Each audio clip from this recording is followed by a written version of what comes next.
तो ये मूवी शुरू होती है नल को दिखाते हुए, जिसको क्लिंटार नामी प्लेनेट पर कैद करके रखा गया है। बताया जाता है कि इस प्लेनेट पर सारे ही उसके बच्चे हैं जिन्हें सिम्बियोट्स कहा जाता है, जिन सब पर नल हुकूमत करने के साथ साथ जुल्म भी किया करता था। नल के जुल्म बढ़ जाने पर सभी सिम्बियोट्स ने तंग आकर एक प्लान बनाया और अपने ही बादशाह नल को कैद कर दिया। अब नल अपने आप को इस कैद से आजाद करवाना चाहता है, जिसके लिए उसे कोड एक्स नामी किसी चीज की जरूरत है, जो कि वेनम सिम्बियोट और एडी की बनाई हुई है। ये सिम्बियोट इस वक्त जमीन पर है और अब वो किसी पैरासाइट की तरह एडी की बॉडी के अंदर रहता है। खैर, नल को किसी भी कीमत पे अपनी इस कैद से आजाद होना था। उस डिवाइस को यानी कोडेक्स को हासिल करना था, जिसके लिए वो एक प्लान बनाता है और ज़ीनोफेगस नामी बड़ी बड़ी क्रिएचर्स को पूरे यूनिवर्स में भेज देता है ताकि वो कोडेक्स को ट्रैक करके नल के लिए हासिल कर लाए। लेकिन ये काम इतना आसान नहीं। ज़ीनोफेगस कोड एक्स को तभी ट्रैक कर पाएंगे जब वेनम सिम्बियोट पूरी तरह से एडी की बॉडी को अपने कंट्रोल में लिए होगा। अब सीन कट होकर हमें एडी को दिखाया जाता है, जो एक बाहर में बैठा किसी से बातें कर रहा था। अचानक उसके पीछे कोई पोर्टल ओपन हुआ, जो पोर्टल उसे अपने अंदर खींच के ले गया और मालूम हुआ कि वो अब एक दूसरे यूनिवर्स में पहुंच चुका है। इस यूनिवर्स में भी है वो इस वक्त प्लेनेट अर्थ पर ही, और एक शॉकिंग बात उसे ये पता चली है कि पूरी दुनिया उसे और उसके वेनम सिम्बियोट को ढूंढ रही है। लेकिन यहाँ पर एडी और वेनम ये फैसला करते हैं कि वो न्यूयॉर्क जाएंगे और एक खास आदमी को ब्लैकमेल करेंगे, जो इस सारी सिचुएशन से उनको बाहर निकाल सकता है। अब इससे पहले कि ये लोग इस शहर से निकल पाते, ये दोनों देखते हैं कि कुछ लोगों ने मासूम डॉग्स को पकड़ा हुआ था, जिन्हें वो फाइटिंग कंपटीशन के अंदर लेकर जाने वाले थे। ऐसे इन डॉग्स की जान खतरे में थी और इन डॉग्स को बचाने के लिए एडी और वेनम सिम्बियोट इन लोगों से लड़ने लग जाते हैं। वेनम सिम्बियोट के लिए इन आम इंसानों से लड़ना कोई बहुत ज्यादा मुश्किल नहीं था। उसने बड़ी आसानी से सभी लोगों को अपने कंट्रोल में कर लिया और आखिर में इन सब के सर भी खा लिए, जिसके बाद फाइनली इन दोनों ने उन गुंडों के चुंगल से डॉग्स को भी आजाद करवाया और अब ये तैयार थे न्यूयॉर्क जाने के लिए। अब रास्ते में देखने को मिलता है कि वेनम सिम्बियोट ने एडी की बॉडी के ऊपर पूरी तरह कंट्रोल लिया हुआ था, जिसकी वजह से उसके आसपास मौजूद ज़ेनोफेगस को उनकी लोकेशन के बारे में पता चल जाता है। इस सीन का टोकर हम एरिया 51 को देखते हैं, जो एक अंडरग्राउंड फैसिलिटी है। इस फैसिलिटी के अंदर देखने को मिलता है कि एक लेडी साइंटिस्ट ने बहुत से सिम्बियोट्स को कैद करके रखा हुआ था, जो काफी अर्सा पहले वेनम सिम्बियोट के साथ ही यहाँ जमीन पर आए थे। यही लेडी साइंटिस्ट के साथ हम रेक्स नामी एक सोल्जर को भी देखते हैं, जो सिम्बियोट्स के ऊपर ही स्टडी करने के लिए यहाँ आया था और वो ये जानना चाहता था कि आखिर क्यों ये सिम्बियोट्स दुनिया पे आए थे और वो दुनिया से यानी अर्थ से चाहते क्या है। लेडी साइंटिस्ट रेक्स को सिम्बियोट्स के बारे में बताने लगती है, जो किसी पैरासाइट की तरह किसी दूसरी क्रिएचर के साथ रह सकते हैं। और इस टाइम लेडी साइंटिस्ट किसी ऐसी क्रिएचर की तलाश में है जिनके साथ ये सिम्बियोट्स अपना अच्छा रिलेशन बना ले, लेकिन अभी तक वो इस मिशन में कामयाब नहीं हुई। यहीं पर अब लेडी साइंटिस्ट को खबर मिलती है कि उन्हें एक ऐसा आदमी मिला है जिसका ऑलरेडी सिम्बियोट से काफी अच्छा रिलेशन है, लेकिन यह आदमी उनके साथ कोई कोऑपरेट नहीं कर रहा, कि नहीं उन्हें कुछ सिम्बियोट्स के बारे में ज्यादा इन्फॉर्मेशन नहीं दे रहा, उनसे बात नहीं कर रहा। मालूम होता है कि ये आदमी सिम्बियोट्स के बारे में बात इसलिए नहीं कर रहा क्योंकि जिस सिम्बियोट के साथ उसने अपने आप को सिंक किया था, उस सिम्बियोट ने उसे मरने के लिए अकेला छोड़ दिया। यहाँ पर लेडी साइंटिस्ट इस आदमी को एक और सिम्बियोट देती है सिंक करने के लिए, यानी अपने साथ रिलेशन बनाने के लिए, और साथ ही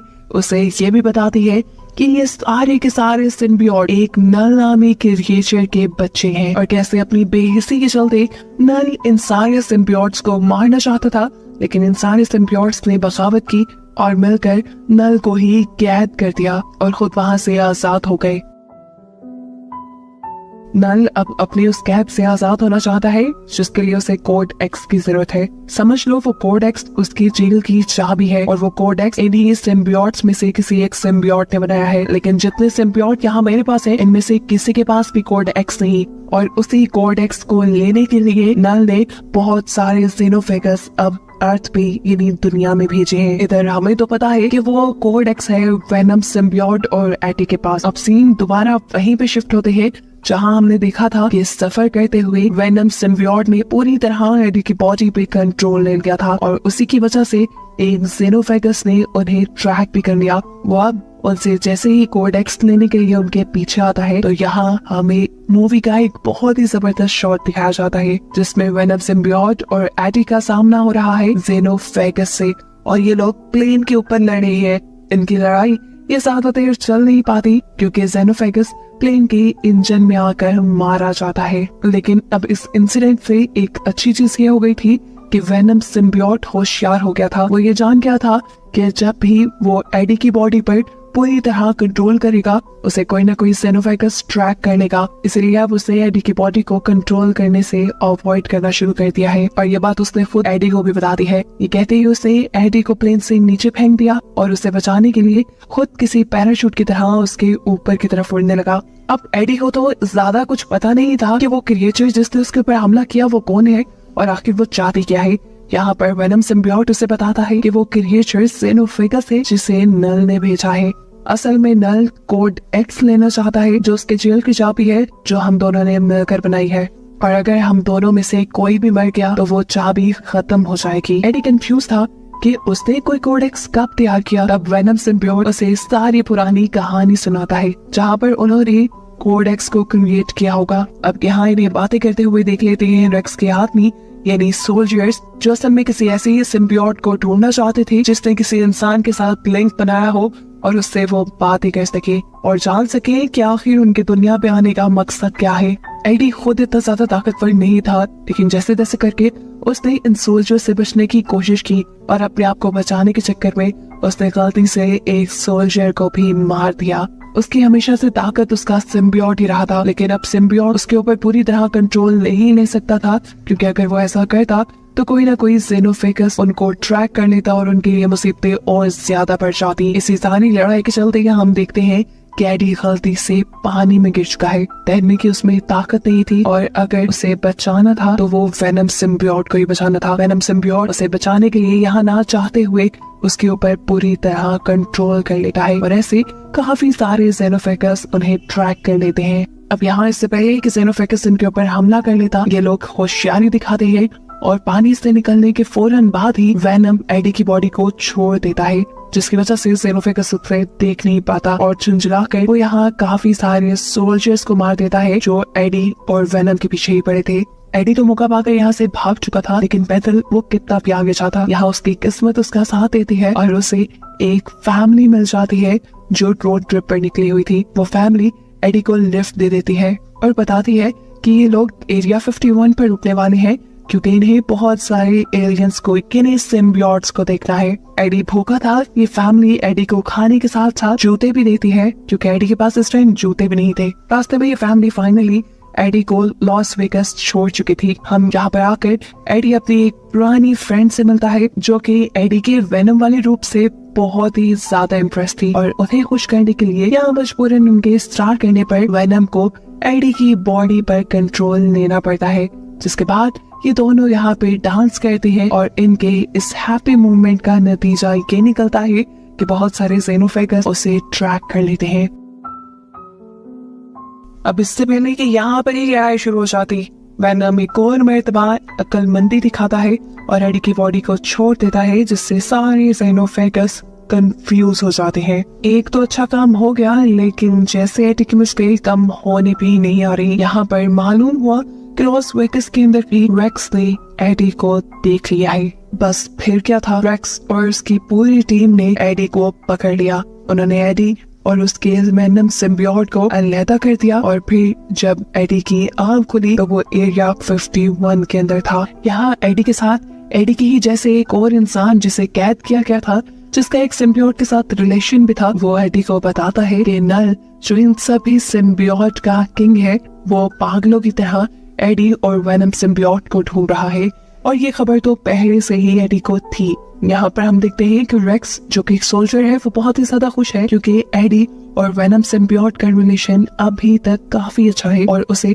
एडी की मदद से काफी सारी इंफॉर्मेशन मिल भी सकती है। वो अब इस जगह का सारा कंट्रोल अपने हाथ में ले लेता है और यहाँ मौजूद साइंटिस्ट को भी यहाँ से चले जाने को कहता है। अभी तो उसे एडी से पुराने बदले भी लेने थे। एक तो पिछली मरतबा वो रेक्स के हाथ नहीं लगा था, ऊपर से उसने रेक्स के कई बंदे भी मार दिए थे, जिनका बदला लेने के लिए वो एडी को एक मरतबा बाहर निकालकर उसे शूट करने की कोशिश करता है। लेकिन एडी की किस्मत अच्छी थी यहाँ पर, क्योंकि वेनम एक और मरतबा उसे बचाने के लिए यहाँ आ गया। लेकिन अब सवाल तो ये है कि वेनम सिम्बियोट को तो इन लोगों ने कैद कर दिया था, तो वो यहाँ आया कैसे? असल में वेनम जानता था कि रेक्स एडी के साथ कुछ ना कुछ तो बुरा करेगा। उसका ख्याल रखने के लिए उसने यहाँ साइंटिस्ट के साथ अच्छा बॉन्ड कर लिया, जिस साइंटिस्ट को रेक्स फसूल में इस फैसिलिटी से निकालना चाह रहा था। बस उसी साइंटिस्ट की मदद से वेनम सिम्बियोट अपने जेल से आजाद हुआ और उसने अपने एडी को बचा लिया। लेकिन यहाँ सिचुएशन कंट्रोल में आने के बजाय इनके साथ और भी बुरा हो चुका था, क्योंकि एडी को बचाने के लिए वेनम सिम्बियोट ने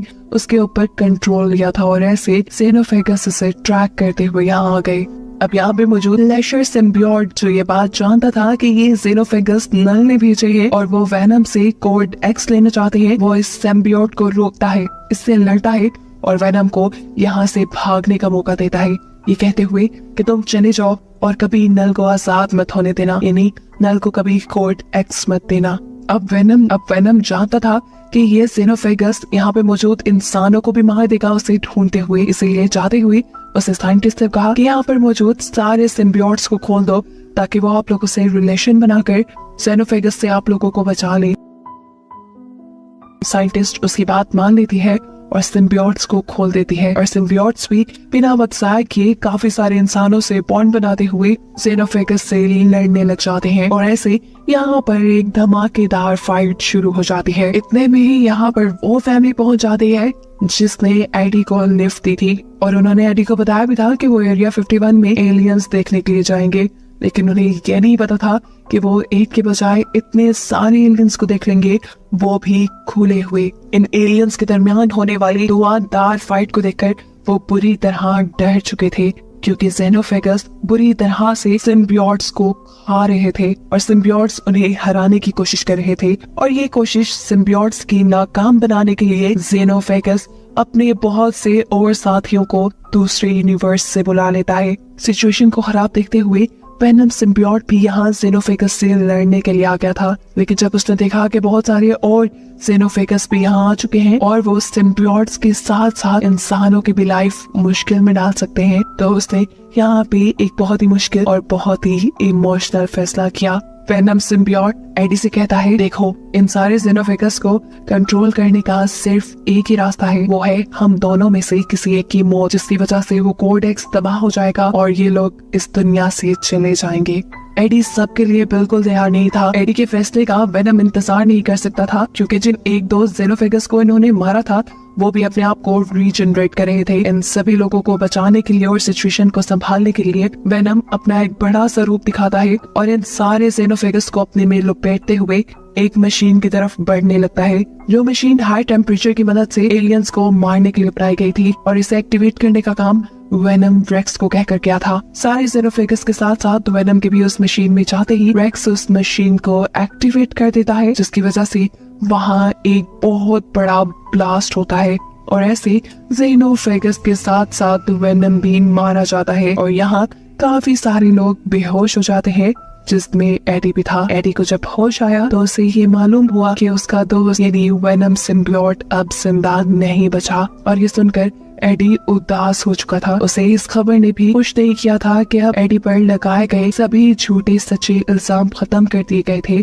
और वो इस दुनिया में अपनी नॉर्मल लाइफ जी सकता था। अब यहाँ से सीन कट होकर हमें मूवी के ठीक लास्ट में दोबारा नल को दिखाया जाता है, जो बहुत ही ज्यादा गुस्से में है क्योंकि उसका कोड एक्स तबाह हो चुका है और उसके यहाँ से निकलने के चांसेस तकरीबन खत्म हो गए हैं और इस चीज ने उसके अंदर बदले की आग को और भड़का दिया है। अब वो आगे क्या करेगा, इसी चीज को सस्पेंस में रखते हुए ये कहानी यहाँ खत्म हो जाती है।